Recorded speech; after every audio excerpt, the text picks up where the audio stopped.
Ladies and gentlemen, K Kim here. Welcome to the daily update. Hope you guys had a good day trading today. Market is up about 0.16% on the S&P. I believe Nasdaq is up a little more, and other indices down a little lower. So it's a slightly up day or slash flat day kind of day today. So let's try to make sense of today's price action and trying to figure out what we can expect going into tomorrow and possibly in the next couple days here. So yesterday we talked about this gap here, and so today this is where it opened. It looks like we saw another gap up, and then there was some fluctuations here. So yeah, so that's there's right there. So that's the first hour. We gapped up, came down, filled the gap, and we found support right here, and that's a pretty obvious micro-term support because that's that swing high here, right? And with that swing high, we saw gap up, pull back, came back up. Second hour, we kind of hung around there. Third hour, pull back a little bit. Fifth hour or fourth hour, we came back to that pivot, prior resistance as new support. We hang there. It looks like on the fifth hour, we did see a little bit of downturn. Bears trying to push it lower below that support. Failed. Buyers came in, brought it all the way up, and this time we made another higher high here in the micro term. Came back up to this resistance here. And that's a prior swing high back in December 9th. And fell back a little bit. That's overhead supply. That's a kind of a known resistance level. It is no surprise we're going to see a little bit of, downturn there in the micro term. And also we talked about how oscillator has been at overbought level, as I've been tweeting out this morning. So, and I think a lot of people are probably wondering, well, is this the double top that we're dealing with here? I think traditionally, like if you're really looking for kind of a textbook traditional double top, usually double top does not happen in this kind of fashion. So I'm kind of going to rule out that it's going to be a double top. If anything, this is a double bottom. Real double top should look something like this, and things going right back. If this move, right? If this move got all the way back up here, straight up.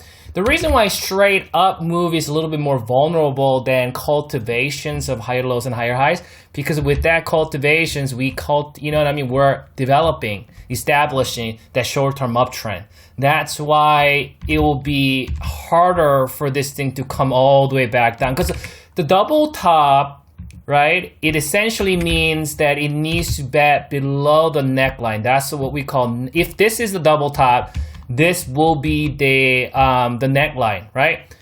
And for the double top to be confirmed, this thing needs to come all the way below the neckline and then break below it and then continue to cultivate lower highs and lower lows.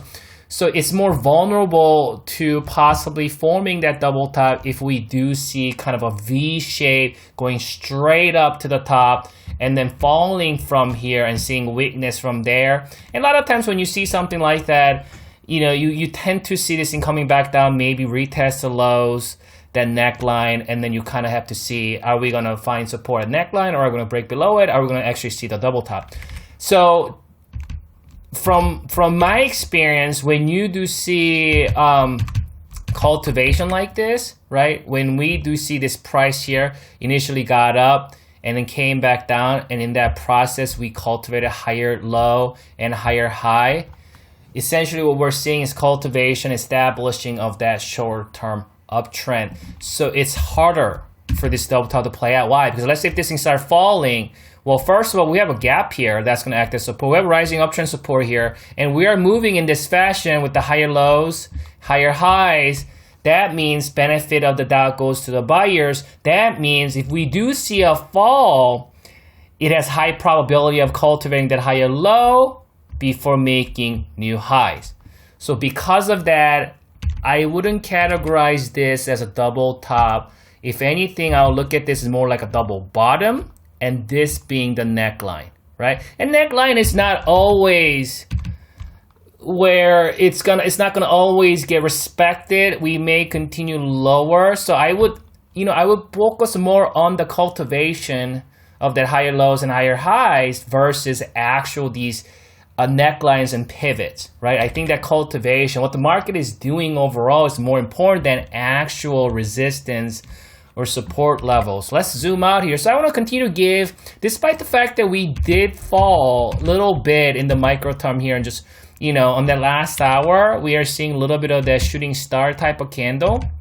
Despite of that, I want to continue to give benefit of the doubt to the buyers in the short term. In the micro term, let's give it neutral maybe, because that's kind of what we've been doing, just being neutral pretty much throughout this entire day. So let's give it micro term neutral, but let's give it short term bullish because of the cultivation of higher lows and higher highs. And we do see my short-term moving average still rising here. Obviously, my mid-term moving average is also rising. So I want to continue to give benefit of the doubt to the buyers. And I think the best case scenario for the bulls, when you're dealing with, kind of overbought sentiment, again, I'm going to go back to my oscillator and show you where we're at, is gapping it up and then grinding. That will be the best case scenario, because when the market actually gaps up next day, it does not affect the oscillator. And I'll talk about that when we get to the oscillator part. Let's actually zoom out here and check out kind of more of a short to mid-term sense. We've been tracking this rising pivot quite a bit here now, so you can see that rising pivot's been holding every single time. And we have a pretty good track record from that, right? Last time we saw, and there's a little double bottom here also. There's a little double bottom. So there's a couple double bottoms here. Let me identify that for you. We got these double bottoms, and then there's a neckline. There's a double bottom. There's a neckline. Let's see. There's that double bottom here, and here's a neckline, right? So just from looking at that, we did see a gap up, and then it initially faded back down. And then there's another gap up, initially came back down, but it found support at the gap area and then gapped up again next day. So we're now right on that neckline area. Best case scenario for the buyers would be gapping up. Right? Let's check out that oscillator here. Again, we want to continue to give benefit of the doubt to the buyers overall as the market is continuing to establish uptrend here. So the oscillator is telling us that buyers are starting to get tired, right? But one thing we've been talking about every single day this week and last week, what have we been talking about, right? Bulls are pushing it all the way up. You see that? Even today, we pushed it all the way up. Right? But what the bears doing? Bears are not. They're prematurely, crossing back up, not able to bring it down here, right? Down here, right? This is a dotted line there, right? Dotted line here, right? So when the oscillator pushes up above the dotted line you see how buyers are consistently doing that. Every single push has been, all the way up. This one really pushed it all the way, because it came actually from here to all the way up. So when the oscillator is at overbought level, right, and it's not going to count for the gap up. So when we do see a gap up tomorrow morning, it's not going to count for that. So what could happen is we could see a gap up. If we do see a gap up, this thing will remain the same, and then we may grind sideways or slightly lower, and this would be the best case scenario for the bulls, while the oscillator maybe come back down like this, and then potentially trying to make a move like this one right here. It comes down and then sideways and then pushes up a little more, right? Until you see the oscillator kind of resets a little bit. That's the best case scenario for the buyers. Obviously, if we do see any kind of shenanigans sell-off tomorrow, and if we haven't seen this cross yet, so what the bears want to see is you want to see this thing cross. But the thing about that is, just when the buyers crosses out, and when the buyers bring it all the way back up here, a lot of times that cross doesn't really mean a whole lot. Sometimes you can see a cross here and then keep pushes up higher. It looks like we saw cross here right? It was already over here. This is a good example. This was overbought here. And then how many times it gapped up here, here, gapped up here, it gapped up here. You see, because when it gaps up, it doesn't move the oscillator, right? It doesn't affect the oscillator. And that's what you see how you saw back in early November. You saw how we saw gap up and then sideways, gap up, and then it came down. And you thought, well, yeah, it gapped up, but it didn't do anything. See, that's where your fallacy comes from. Because when the bulls got tired, instead of this thing coming back down and price coming down with it, they gapped up twice. With that, it prevented the price from making lower highs and lower lows, get into a downtrend. So essentially, when this thing was overbought, while the oscillator kind of resets a little bit, what has the price been doing? Sideways. You see that? And essentially what the price did was price actually got up sideways, got up, came down, and then that came all the way from 340 to 370.